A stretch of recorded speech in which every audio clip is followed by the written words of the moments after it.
ಈಗ ನೀವು ಹೋಗ್ಬಿಡಿ, ಮತ್ತೆ ಸ್ವಲ್ಪ ದಿನ ಬಿಟ್ಟು ನಾನ್ ಬರ್ತೀನಿ ನಿಮ್ಗೆ. ನಿನ್ನ ಕಂಪನಿಗೆ ಯಾರಾದ್ರೂ ಇಲ್ಲಿ ಇರ್ಬೇಕಲ್ವಾ? ಹಂಗಂತ ಹೇಳಿ ರಾಮು ಕೊಕ್ಕರೆ ಹತ್ರ ಹೇಳುತ್ತೆ. ಕೊಕ್ಕರೆ, ನೀನ್ ಮಿಂಕು ಹತ್ರ ಮಾತಾಡ್ತಾ ಇರು. ಇವನಿಗಾಗ ಬೋರು ಆಗಲ್ಲ, ಮತ್ತೆ ಸೇಫ್ ಇರ್ತಾನೆ. ಹಂಗಂತೇಳಿ ಎಲ್ಲಾರು ಅಲ್ಲಿಂದ ಹೋಗ್ಬಿಡ್ತಾರೆ.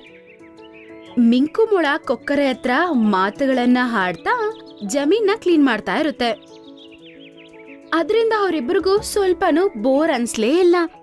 ಕ್ಲೀನ್ ಮಾಡ್ಬೇಕಾಗಿರುವ ಎಲ್ಲಾ ಕೆಲ್ಸಾನು ಮಾಡ್ಬಿಡ್ತಾರೆ. ಮತ್ತೆ ಬೀಜ ಹಾಕ್ತಾ ಹಾಕ್ತಾ ಸಾಯಂಕಾಲ ಆಗ್ಬಿಡುತ್ತೆ.